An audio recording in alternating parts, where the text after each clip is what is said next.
Hello guys, കയറി വീട്ടിലെ home ചാർജറിൽ charge ചെയ്യാൻ വേണ്ടി ആദ്യം വണ്ടിയുടെ ഇഗ്നിഷൻ ഓഫ് ചെയ്യുക, പാർക്ക് ബ്രേക്ക് എനേബിൾ ചെയ്യുക. അതിനുശേഷം ഈ കാണുന്ന ഒരു സ്വിച്ച് ജസ്റ്റ് ഒന്ന് ലോങ് പ്രസ് ചെയ്യുമ്പോൾ നിങ്ങളുടെ ചാർജിങ് ഇൻലെറ്റ് പോർട്ട് ഓപ്പൺ ആവും. ഓൾസോ ഒരു കാര്യം കൂടെ ശ്രദ്ധിക്കേണ്ടതെന്ന് പറയുമ്പോൾ വണ്ടി ലോക്ക് ചെയ്യരുത്. ഓക്കെ, ഇപ്പോൾ നിങ്ങൾക്ക് കാണാം ചാർജിങ് പോർട്ട് ഓപ്പൺ ആയിട്ടുണ്ട്.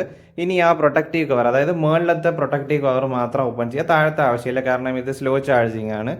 അതിനുശേഷം നമ്മുടെ ട്രാവൽ ചാർജർ ഒരു 15 ആംപ് അല്ലെങ്കിൽ ഒരു 25 ആംപ് പ്ലഗിൽ കണക്ട് ചെയ്യുക, ഓൺ ആക്കരുത്. അതിനുശേഷം ചാർജിങ് ഗണ്ണെടുത്ത് വണ്ടിയിലേക്ക് ഡയറക്റ്റ് കണക്ട് ചെയ്യുക.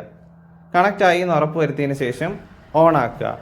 ഓൺ ആക്കി വിത്തിൻ ഒരു ഫ്യൂ സെക്കൻഡ്സിൽ ലോക്ക് ഒരു സൗണ്ട് കേൾക്കും. അതായത് ചാർജിങ് ഗൺ കണക്ട് ആയി എന്നുള്ള ഒരു ഇൻഡിക്കേഷനാണ് ഒരു ക്ലിക്ക് സൗണ്ട്.